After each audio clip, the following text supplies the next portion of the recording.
Hola, ¿qué tal? ¿Cómo están? Bienvenidos y bienvenidas a la clase 3 de Naturales 1. Bueno, vamos a empezar un poco con los contenidos de la clase de hoy. Ustedes estuvieron haciendo una actividad de tarea que consistía en tomar esas afirmaciones con las que habíamos trabajado durante la primera clase, esas afirmaciones sobre la naturaleza de la ciencia, y de alguna manera tenían que analizarlas a partir de la lectura de los trabajos, sobre todo el de visiones deformadas de ciencia, ¿no?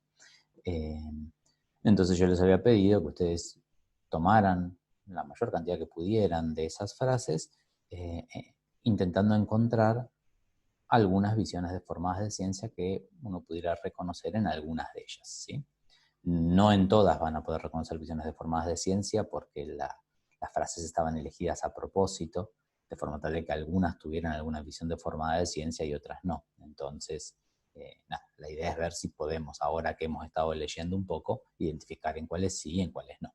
También es un ejercicio interesante, pero después lo vamos a revisar, esto de que ustedes repasen, por ejemplo, hagan memoria respecto de qué habían contestado ustedes en la encuesta y ver si eso que contestaron en la encuesta lo encuentran reflejado acá, o sea, ver si pueden reconocer alguna de esas visiones deformadas de ciencia en ustedes mismos. Eso siempre es bien productivo, bien importante.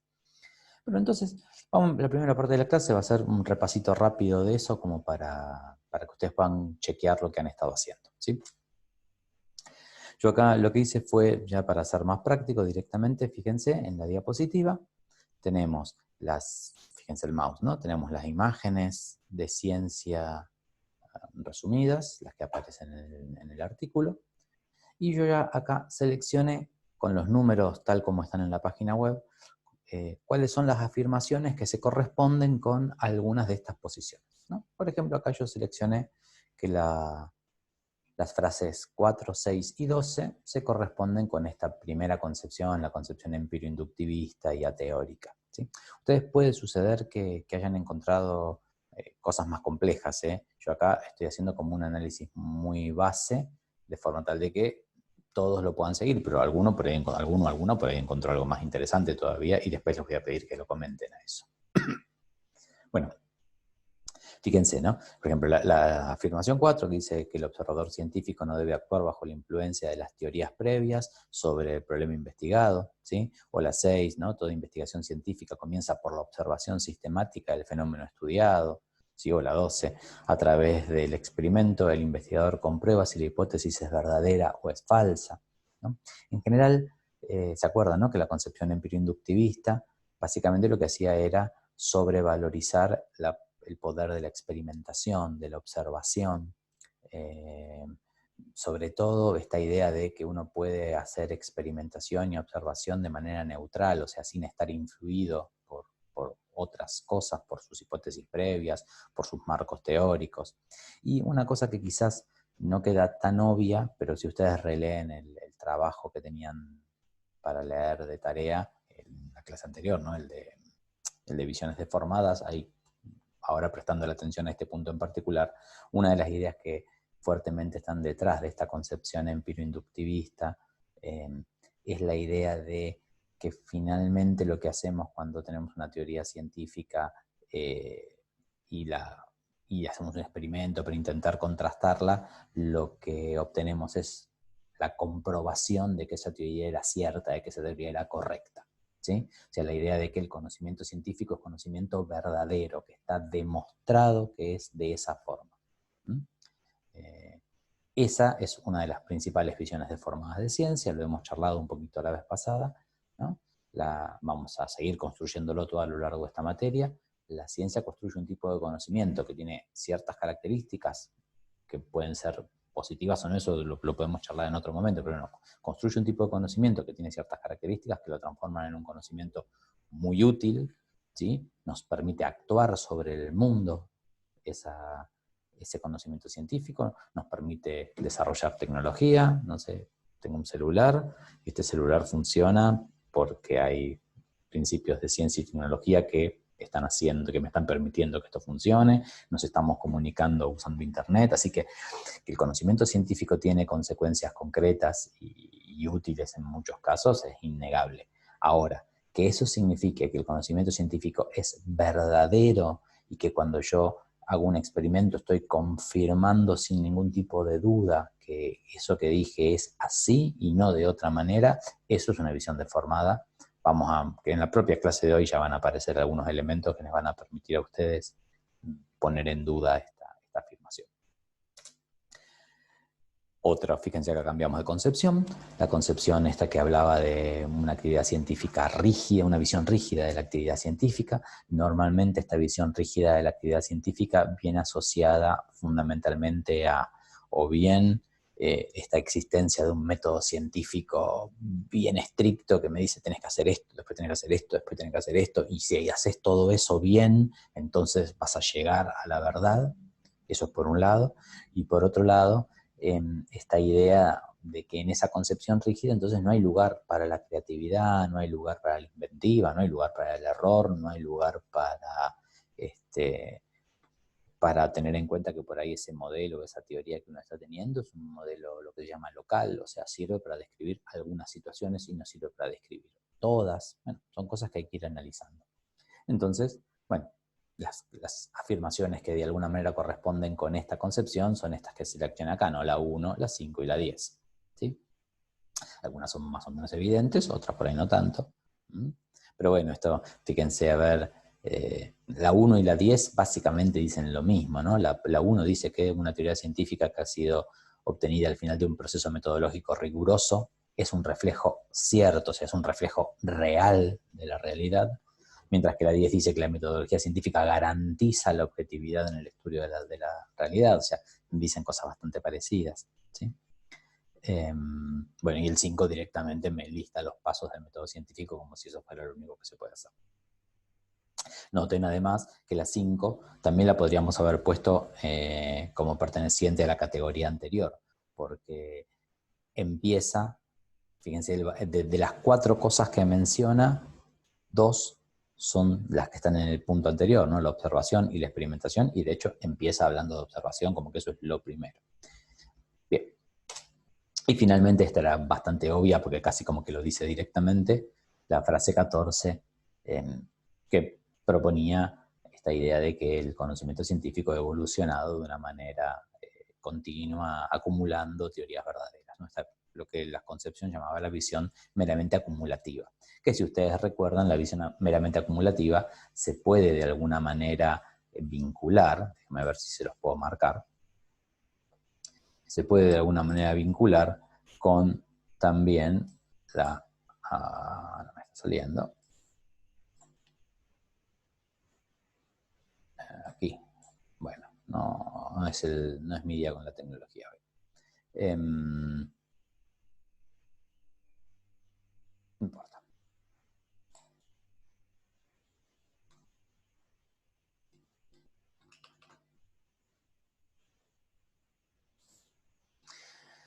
Entonces les decía que esta acumulación, así, esta idea de la acumulación de teorías verdaderas se relaciona también con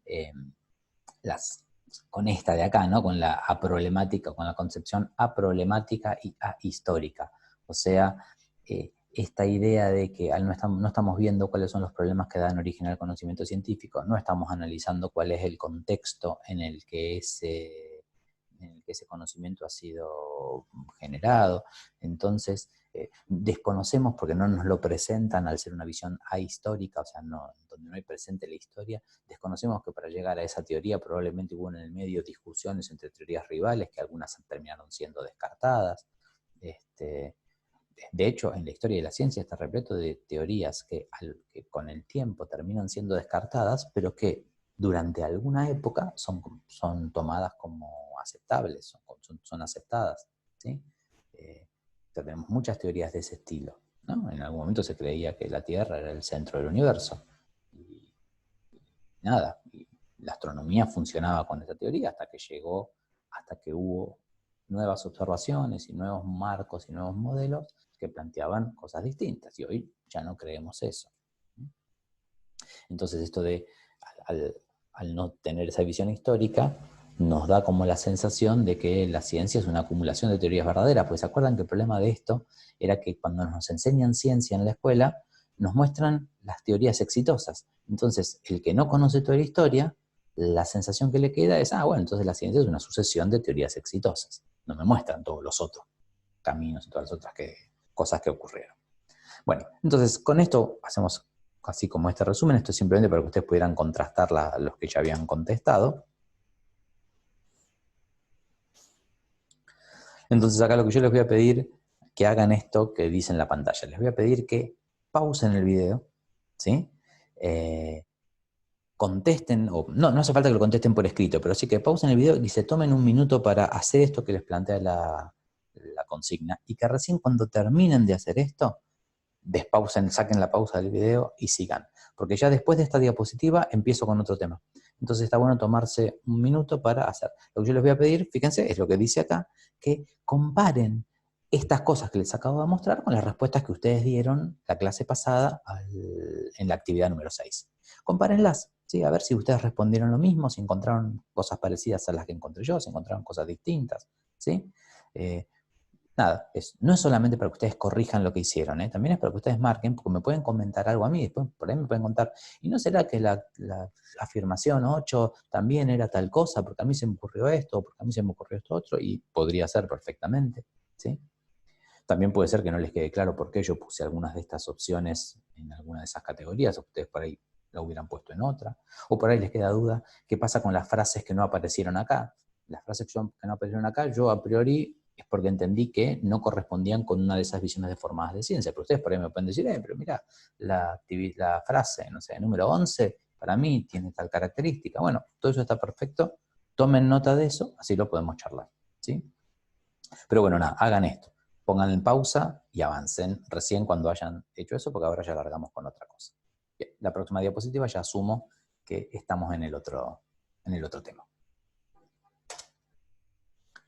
Bueno, ahora nos vamos a meter un poco en el meollo de la cosa. Ustedes hacían unas clases, alguien me había preguntado, bueno, todo bien, ahora entendimos que la enseñanza transmite a veces visiones deformadas de la ciencia.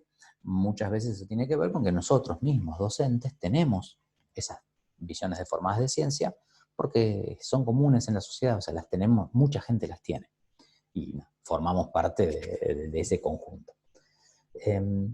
Entonces, una pregunta que uno se le ocurre, hay dos como preguntas que uno se le ocurren. Una podría ser, bueno, ¿cómo hago? Ustedes me la hicieron ustedes. ¿Cómo hago para evitar justamente transmitir estas visiones deformadas de ciencia durante la enseñanza? Y la otra que uno podría hacerse es, ok, no quiero transmitir esas visiones deformadas de ciencia. Y entonces, ¿cuál es la visión de ciencia que tengo que transmitir? O sea, ¿qué es la ciencia realmente? Bien. Contestar esa pregunta de qué es la ciencia no es sencillo, pero tenemos algunas buenas ideas, por suerte. El campo de estudio que de alguna manera intenta responder esa pregunta se llama naturaleza de la ciencia, ¿sí?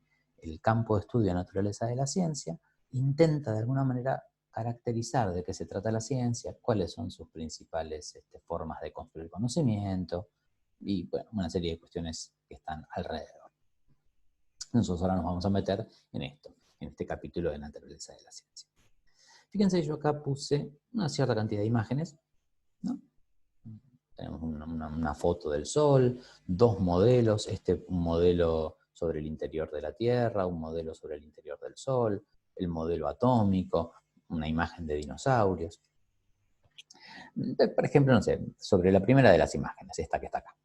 ¿Sí? No sé, uno lee si ustedes agarran algún libro, algo de información sobre el Sol, sobre la estrella, les va a decir que el Sol es una estrella que está, no sé, a 150 millones de kilómetros de la Tierra, les va a decir que tiene tantos cientos de miles de kilómetros de circunferencia, les va a decir que la superficie del Sol está aproximadamente a 6.000 grados de temperatura, y así les va a dar, uno podría poner en Wikipedia Sol y les da un montón de información.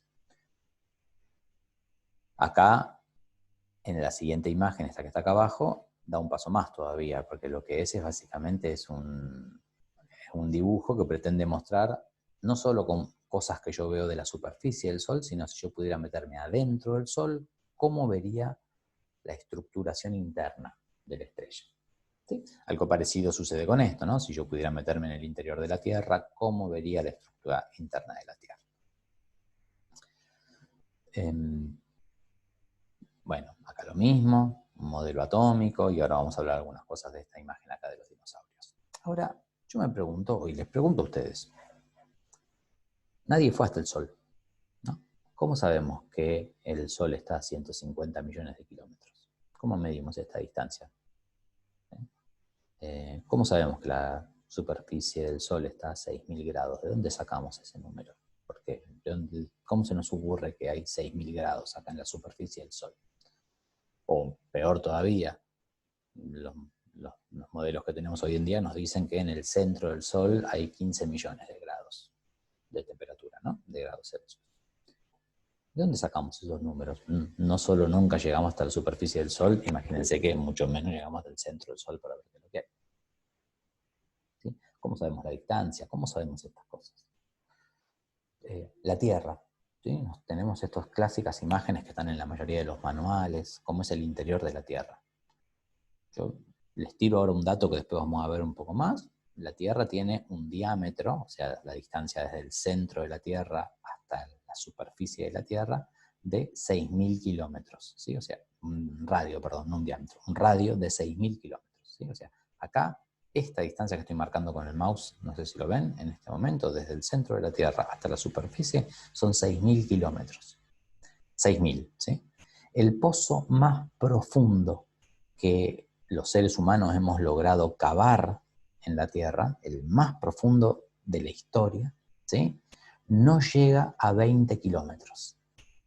No tiene más de 20 kilómetros de profundidad. Ese es el pozo más profundo que hemos logrado cavar. O sea que la Tierra tiene 6.000 kilómetros desde la superficie hasta el centro. El pozo más profundo que hemos hecho nosotros es de 20 kilómetros. O sea que si esto es 6.000, 20 kilómetros ni lo puedo dibujar acá de tan chiquito que es. O sea que jamás llegamos a ver todo esto. ¿Cómo sabemos que el interior de la Tierra es así? ¿De dónde lo sacamos? Algo parecido podemos hablar acá del modelo atómico. Todos seguramente lo recordarán de la escuela. Protones, electrones, neutrones, modelo atómico. El átomo, una cosa minúscula, tan pequeña que es insignificantemente chica aún para un microscopio. ¿Sí? No importa, agárrense el microscopio más poderoso que exista, el microscopio electrónico más fuerte que haya, y aún para ese microscopio electrónico un átomo es algo minúsculo, no lo ve. ¿Sí? Nuestros microscopios no ven átomos, o sea, nadie vio nunca un átomo. Sin embargo, estudiamos en el colegio que hay protones, que hay electrones, que hay neutrones. ¿De dónde lo sacamos eso? ¿Sí? Lo mismo los dinosaurios. Los dinosaurios se extinguieron hace 60 millones de años, hace 65 millones de años. ¿Sí? Y dejaron de existir los dinosaurios. Hace 65 millones de años no existían los seres humanos. ¿Sí? Los seres humanos aparecen hace 300.000 años, 400.000 años, no más de eso. Y acá estamos hablando de que los dinosaurios se extinguieron hace 60 millones de años.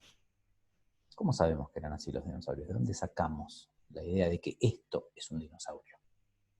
¿Sí? O sea, ¿cómo sabemos lo que decimos que sabemos sobre la Tierra, el universo, los seres vivos, lo que fuere? Ahí es donde entra a jugar la historia, la naturaleza de la ciencia. ¿Sí? Ahí es donde, eso es lo que tenemos que empezar a entender. ¿Cómo es que construye el conocimiento de la ciencia? Ya que no hemos ido al Sol, no hemos hecho pozos muy profundos para saber cómo es el interior de la Tierra, nunca vimos un átomo, no tenemos la menor idea, nunca nadie vio un dinosaurio. Sin embargo, decimos todo esto de estas cosas, ¿no? ¿De dónde sacamos esa información? Para poder meternos un poco con esto, tenemos que charlar de qué es un modelo en ciencias, qué es un modelo científico, ¿sí? Porque, si volvemos un poquito acá, esto, cuando decimos que el Sol tiene estas características y que su superficie está a 6.000 grados y todas esas cosas, es porque nos hemos construido un modelo del Sol. Nos hemos construido un modelo de la Tierra, nos hemos construido un modelo del átomo, ¿sí? Nos hemos construido un modelo de los seres vivos y a partir de él nos hemos creado un modelo de cómo eran los dinosaurios. Estos son modelos que nos hemos hecho. Ahora, ¿qué quiere decir un modelo? O sea, ¿qué es un modelo científico? Bueno, eso es lo que vamos a intentar empezar a dilucidar en esta clase y vamos a seguir trabajando un poco más todavía. Para poder jugar un poquito con esto, lo primero que podemos intentar entender es que si quisiéramos analogar, o sea, si quisiéramos generar una analogía respecto de qué se trata el trabajo de un científico, una de las mejores analogías que se manejan normalmente es pensar que el científico es como un detective. ¿Sí? ¿En qué sentido el científico es como un detective? El científico es como un detective porque, fíjense qué pasa normalmente en una historia policial, en una historia de detectives. ¿Sí? Hay algún problema, no sé, sea que asesinaron a alguien, robaron algo, hay algún problema de algún tipo, o sea, algo sucedió que genera una situación problemática, alguien desapareció y hay que encontrarlo, ¿sí? Hay alguna situación problemática. El detective o la detective empiezan a indagar, empiezan a buscar cosas a partir de ese problema. Se hace primero algunas ideas, porque no sé, supónganse, imagínense una escena clásica de una película de detectives. Alguien va a contratar al detective y le cuenta que tal persona desapareció y que está muy preocupada. Y entonces este detective tiene que empezar a investigar. Pero ¿qué hace este detective para empezar a investigar? No sale un día a la calle, se pone a caminar a ver si de casualidad se lo cruza a esta persona que está desaparecida. No es. Fíjense, eso sería la visión, si vamos a las visiones deformadas de ciencia, esa sería esta idea de que el científico sale al mundo a observar cosas y que a partir de observar cosas se le van a ocurrir las soluciones. El detective no sale a la calle a observar a ver si de casualidad se le ocurre dónde puede haber seguido el que desapareció. ¿Qué hace? Empieza a hacer algunas hipótesis, empieza a generar como algunas ideas. Y dice, bueno, a ver, no sé, le pregunta seguramente a quien le está denunciando la desaparición, le pregunta si le parece que hay algún motivo por el cual esta persona puede haber desaparecido, si tiene deudas, si tiene enemigos, ¿no? Etcétera. Si puede ser que esté simplemente, si tiene amigos, y puede ser que esté simplemente de fiesta, no sé, alguna cosa por el estilo. Empieza a investigar, o sea, no va por cualquier lado. Genera algunas primeras ideas que le permiten orientar ese primer estudio. Y a partir de ahí empieza a buscar, ¿no? Dice, bueno, a ver quiénes son sus amigos, quién es eso, lo otro. Y a partir de esas cosas empieza como a atar cabos y esos datos que va obteniendo le van armando en la cabeza a este detective una historia. ¿Sí? De pronto en la cabeza de este detective estas pistas que él va obteniendo van como cobrando, van como ubicándose correctamente, no correctamente, pero no ubicándose de alguna forma que les permite construir una historia. Es decir, ahora entiendo, fíjense que pasa tal cosa, puede ser que pase tal otra, puede ser que pase tal otra. ¿Sí? Entonces, esta idea del científico como un detective está muy buena porque el científico básicamente hace eso. Tiene algún problema, a partir de ese problema que quiere solucionar, empieza a buscar algunas pistas que le ayuden, pero esas pistas no se le ocurren de la nada, se le ocurren porque primero, a partir de sus hipótesis previas, empieza a pensar alguna cosa al respecto. Fíjense, vamos a trabajar con un ejemplo concreto, así es más fácil. Acá tenemos esta imagen. Supongamos que esta imagen es una foto, no sé, alguna cosa así que a ustedes les hacen llegar, en el que se ven lo que parecieran ser unas huellas, que probablemente hayan quedado grabadas en el barro, ¿no? Podríamos imaginar algo así como para que sea más fácil. Yo les voy a pedir a ustedes que me digan, que se tomen un ratito para construirse una historia, o sea, que me cuenten qué habrá pasado acá. ¿Sí? Piensen un poco, pero piénsenlo en serio, forma parte de la actividad. Es más interesante hacer lo siguiente si se tomaron 5 minutos para pensar una posible historia que esté de acuerdo con esto que estamos viendo. ¿Sí? ¿No? Eso. Entonces, tómense un momento para pensar, como dice acá, pongan pausa, de vuelta, y piensen qué es lo que puede haber pasado en esta imagen. ¿Sí? ¿Qué podemos sacar de esto que tenemos acá? Construyanme algo, piensen en alguna cosa. ¿Sí? ¿Qué cosas ven? Pero no solo qué cosas ven, sino piensen eso. Bueno, acá vemos cosas, ¿no? Hay hay distintos, la imagen tiene como distintos sectores, acá está pasando algo, acá está pasando algo, acá está pasando algo. Bueno, ¿qué historia, qué les parece que está sucediendo con esta imagen? ¿Sí? Y hagan el ejercicio, además de pensar esa historia, de intentar pensar qué elementos de su historia se vinculan con qué elementos de la imagen. ¿Sí? Déjenme darles un ejemplo que me parece que se les va a ocurrir a todos.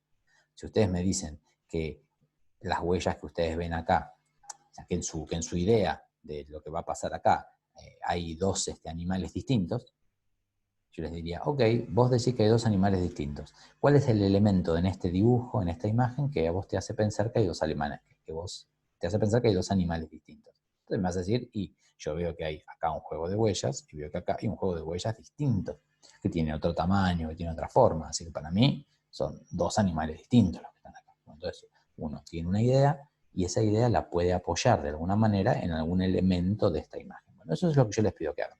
Que pongan pausa, que tomen 5 minutos para pensar qué puede haber pasado en esta imagen y qué elementos de la imagen apoyan algunas cosas de estas que ustedes pensaron. ¿Sí? Entonces, tómense un minuto para pensar eso. Yo ya en la diapositiva siguiente, o ahora, en realidad, sigo asumiendo que ustedes ya pensaron eso y que tienen esas cosas en la cabeza. Así que, por favor, háganlo.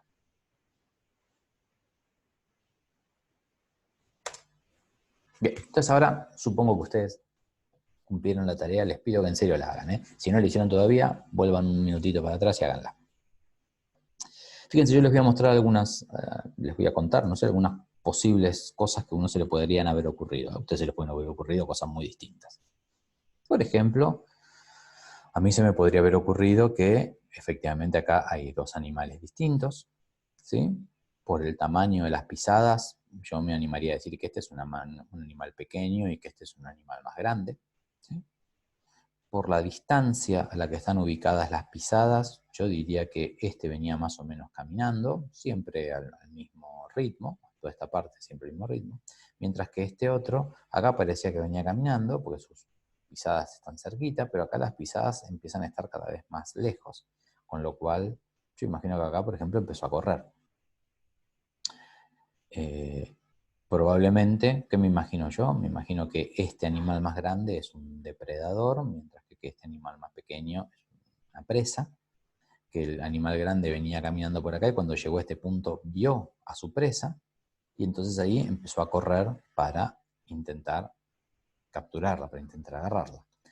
La presa, cuando el cazador empezó a correr, la presa estaba más o menos por acá, porque fíjense que, ¿cómo sé que estaba más o menos por acá? Porque fíjense que las huellas del cazador van en esta dirección.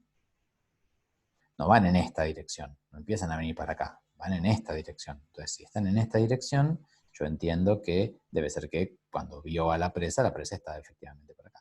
Y fíjense que eso podría ser bastante razonable, porque yo veo que hasta acá la presa venía con pasos más o menos constantes, pero a partir de este punto sus pasos también se separan un poco más. Puede ser que acá la presa se dio cuenta que el cazador se le venía encima y entonces empezó a correr. Ahora, ¿qué representa esto? Bueno, todo pareciera indicar que este cazador alcanzó a la presa en este lugar y que acá hay algún tipo de pelea. Ahora, después de esta pelea, solo tengo huellas del cazador, así que imagino que se lo habrá comido, por ejemplo, al otro, ¿no? Entonces, fíjense, yo me meto un relato. Tengo un cazador, tengo una presa, el cazador en este punto ve a la presa, la empieza a perseguir, la alcanza, se pelean y, por ejemplo, la come. Y entonces se va. Ese es mi relato. Y fíjense que para cada parte de mi relato yo pude indicar qué elementos de los que estaba viendo en esta imagen me habían permitido construir ese relato. ¿Sí?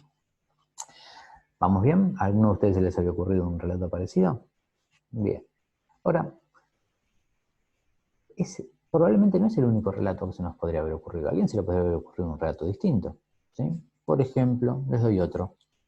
En lugar de pensar que este es un cazador y que este es una presa, son dos animales que conviven, no son uno cazador y el otro presa, pueden convivir perfectamente. Simplemente que uno es más grande y el otro es más chico, porque bueno, eso sí, por estas huellas son más grandes que este, así que este es un animal más grande, este es un animal más chico. La primera parte me la imagino igual, este viene caminando, este otro viene acá, lo ve, y a partir de ahí lo empieza a correr. Pero lo empieza a correr porque lo quiere alcanzar, ¿no? Porque nada, se llevan bien y entonces lo quiere alcanzar. Llegan a este punto y se ponen a jugar. Entonces, como están jugando, veo todas estas huellas acá entremezcladas porque estuvieron jugando. Y cuando terminan de jugar o en algún momento, por ejemplo, el que es más grande se lo pone encima al que es más chico y se va y se lo lleva tipo acá, a cocochito. Esta es otra posibilidad. ¿Sí? Y después hay variaciones de estas historias. También podría ser que este que viene acá es un animal volador, simplemente que acá estaba caminando, pero es un animal volador. Y entonces acá en algún momento de todo este despelote se fue volando y por eso es que después tengo solamente un juego de huellas, ¿no?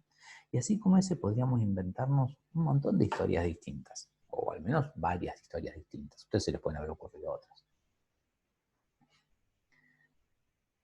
¿Sí? Entonces, cada una de esas historias que nos armamos es un modelo. ¿Sí? En uno de nuestros modelos, lo que nosotros nos imaginamos que nos permitía explicar estas huellas, era un modelo en el que hay un cazador y una presa. En ese modelo, el cazador alcanza a la presa y termina comiéndosela. Otro modelo posible eran dos animales que se llevan bien y entonces no es que uno esté cazando al otro, sino que uno simplemente alcanza al otro, se ponen a jugar, después se lo pone encima y se van juntos. Son dos modelos distintos y los dos responden razonablemente bien a esta evidencia que tenemos acá, a estas cosas, a estos datos que tengo acá. ¿Sí? Fíjense, yo me armé dos modelos distintos para intentar explicar el mismo problema. Mi problema era intentar explicar esto que sucedía, esta imagen que tengo acá. Y me pueden encontrar 2, 3, 4, 5, 10 historias distintas que, basadas en lo que veo, me permitan explicar el problema. Bueno, ahora, si la ciencia fuera solamente esto, ahí ya podríamos tener un problema, porque uno dice, ok, o sea que cualquiera viene, se inventa cualquier cosa y ya está, con eso nos quedamos. Bueno, no, tenemos unos pasos más. Ahora, lo que uno debería hacer es, ok, yo tengo un modelo, tengo una idea de qué es lo que puede haber pasado. Pero ahora, ese modelo debería servirme para hacer lo que se llama una predicción. O sea, yo ahora tendría que ser capaz de decir, ok, si mi modelo funciona, yo tendría que ser capaz de deducir alguna consecuencia. Por ejemplo, supónganse que a mí me gusta el modelo este de los dos animales que juegan, uno se sube a los hombros del otro y se van juntos. Entonces yo podría pensar, ok, si ese modelo fuera así, ¿se me ocurre alguna consecuencia que pudiera tener, que yo pudiera ir a este lugar y buscar a ver si la encuentro? Tómense un minuto, ya a ustedes se les ocurre. ¿Habrá algo que yo pueda ir a buscar a este lugar? A ver, que diga, mira, si efectivamente estos son dos animales que estuvieron jugando, uno se subió a los hombros del otro y se fueron los dos juntos. A ver, ¿podría encontrar algo? Tómense un minuto. Bueno, a ver, a mí, por ejemplo, una cosa que se me ocurre es decir, bueno, a ver, si estas huellas son así huellas sobre barro, que es lo que habíamos imaginado de entrada, significa que el terreno es más o menos blando. Si hay un animal que ahora, si el animal más pequeño ahora se puso encima del animal más grande, entonces ahora el animal más grande es un poco más pesado que antes. Si es un poco más pesado que antes, si yo miro las huellas, si yo voy hasta este lugar y miro las huellas que se producen después del juego y las comparo con las huellas que tenía el animal antes del juego, estas huellas de acá, las nuevas, deberían ser más profundas que las viejas, porque ahora el tipo tiene otro animal encima, así que es un poquito más pesado. De hecho, es lo suficientemente más. Antes el peso del segundo animal alcanzaba para hacer huellas, así que no es que era tan livianito, alguna huella hacía. Así que ahora esta huella tendría que ser la suma, ¿no? Porque ahora, a lo que pesaba antes ahora se tiene que hundir un poquito más, porque tiene el otro animal encima. Entonces yo podría venir hasta acá y ver si estas huellas son o no son más profundas que estas. ¿Sí? O sea, eso que acabo de decir se llama una hipótesis. Yo digo, mira, si efectivamente este modelo funciona como yo digo y acá un animal se puso encima del otro, cuando vaya al lugar y mire la profundidad de estas huellas y las compare con la profundidad de estas otras, las de estas tienen que ser más profundas. ¿Sí? Eso es una hipótesis, es una afirmación de la forma, si hago tal cosa, tiene que ocurrir tal otra. O sea, si voy y mido la profundidad de las huellas, estas tienen que ser más profundas que aquellas. ¿Sí? Es una consecuencia del modelo que me armé. Alguien que le gusta el otro modelo, el que piensa en el cazador y en la presa, podría decir, bueno, si yo pienso que en este lugar lo que hubo es una pelea, en el que uno de los dos animales terminó muerto, entonces yo podría ir a este lugar y buscar, por ejemplo, algún signo adicional de pelea. Por ejemplo, podría mirar si hay alguna mancha de sangre o si hay algún resto de un hueso, ¿sí? Si hay plumas, no sé, lo que fuere, depende del tipo de animal que me haya imaginado que estaba. Entonces, fíjense que en función del modelo que yo me haya armado, puedo proponer alguna consecuencia y la puedo ir a buscar a ese lugar. Entonces, si cuando vengo acá me encuentro manchas de sangre, y probablemente diga, ¿sabes qué?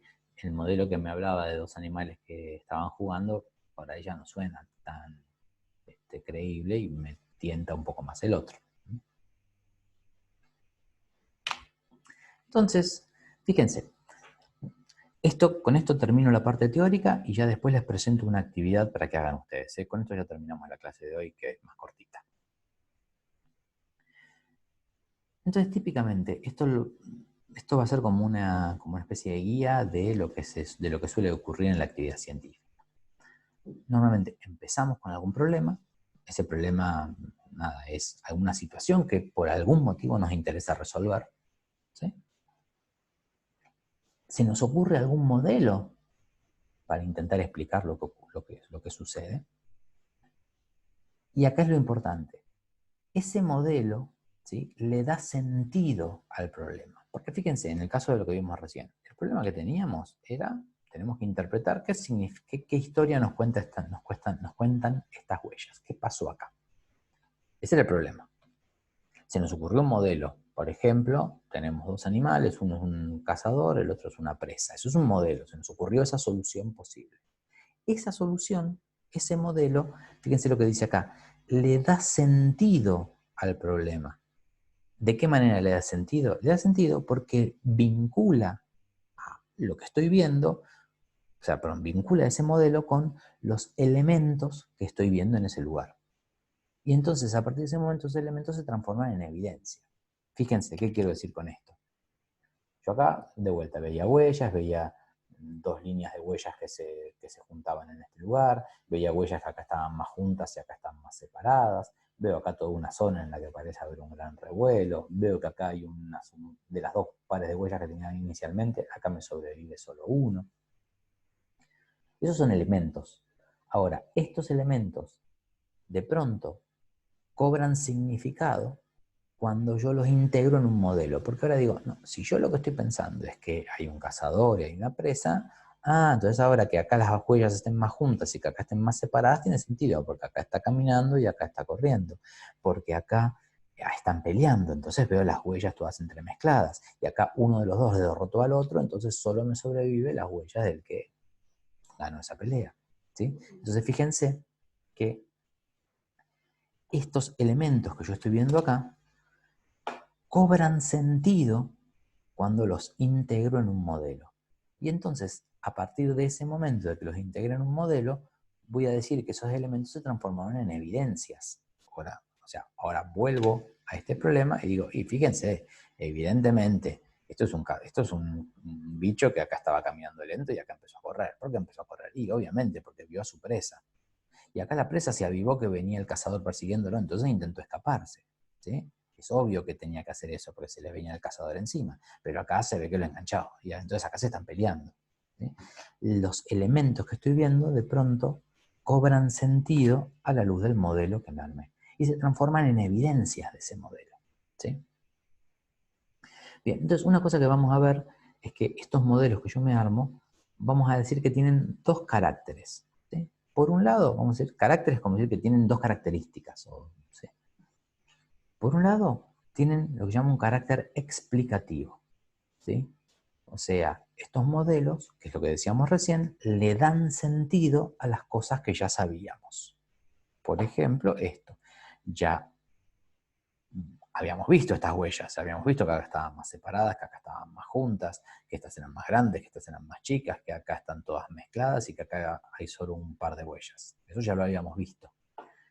Pero ahora que tenemos un modelo, tenemos una explicación de qué significa esas cosas que vimos, ¿sí?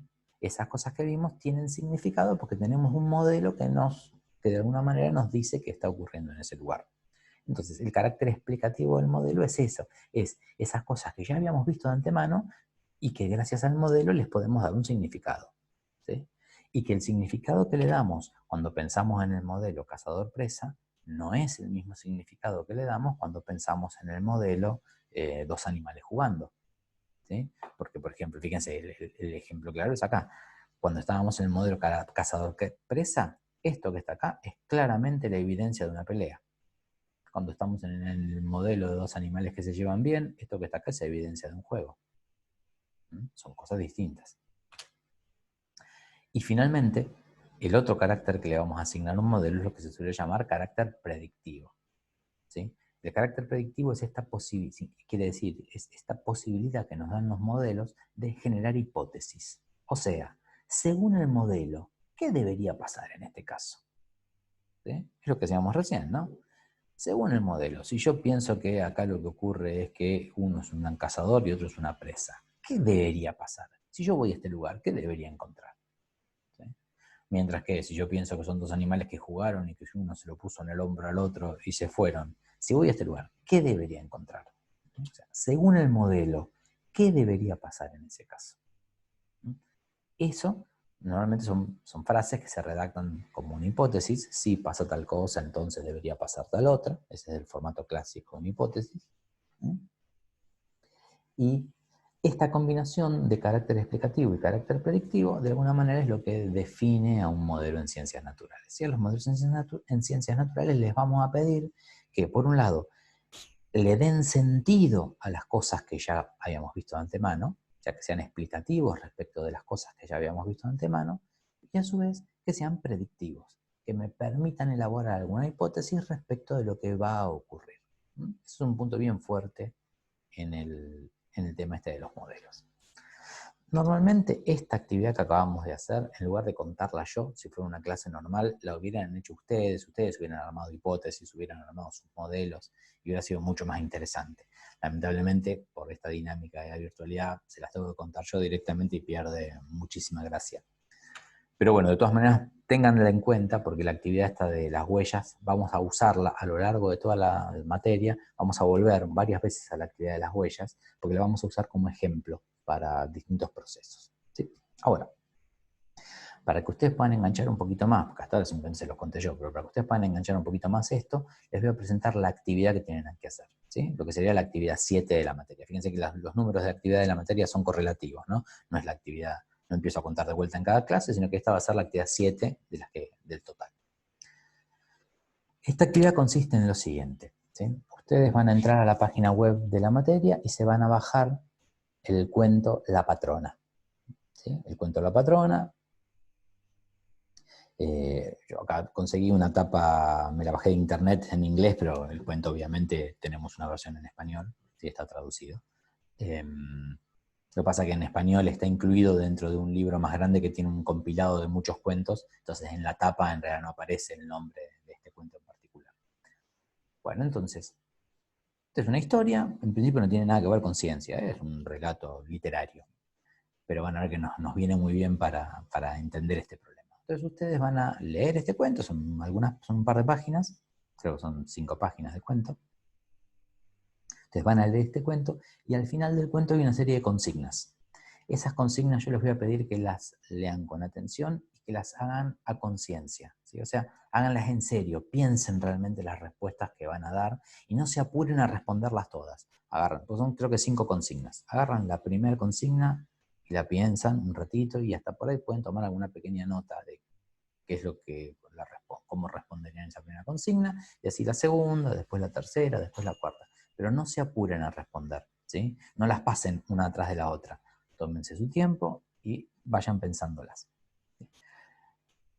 Y hagan el ejercicio, después cuando terminen de hacer esas 5 consignas, vuelvan a esta imagen que tenemos acá e intenten ver si logran darse cuenta en qué momento de ese trabajo que están haciendo aparece un modelo, dónde ustedes se construyeron un modelo de algo, ¿sí? Porque van a ver que acá la gracia es que ustedes van a terminar construyéndose un modelo de algo. Entonces intenten identificar, ¿sí? En dónde aparece ese modelo que ustedes se construyeron. Intenten identificar cuál sería el carácter explicativo del modelo, o sea, qué elementos ustedes pueden explicar a partir de que tienen ese modelo y dónde aparecería el carácter predictivo, ¿sí? Qué cosas ustedes pueden predecir a partir de ese modelo, ¿de acuerdo? Entonces, hagan eso, anótenlo, esto es individual, lo pueden charlar con su equipo y está perfecto que lo hagan, ¿eh? Está muy bien porque ahí pueden discutir, pero está bueno que cada uno de ustedes, cada uno y cada una de ustedes tome nota y haga esta actividad, ¿sí? La clase que viene vamos a retomar un poco esto y ahí yo les voy a pedir a ustedes que muestren estas cosas, dónde identificaron el modelo, dónde identificaron lo explicativo, dónde identificaron lo predictivo, así podemos charlar un poco de estas cosas. Bueno, entonces con esto tenemos la clase de hoy. Bajen este material y en el aula virtual, aparte del cuento y aparte que contiene la consigna de la actividad 7, también van a tener el texto que hay que leer, un texto adicional ya de teoría de la materia que hay que leer para la clase que viene, ¿sí? Está todo como siempre bajo la pestaña de clase 3, ahí tienen explicado todo lo que tienen que leer para la clase que viene y todas estas tareas. Bueno, nos vemos entonces, hasta luego.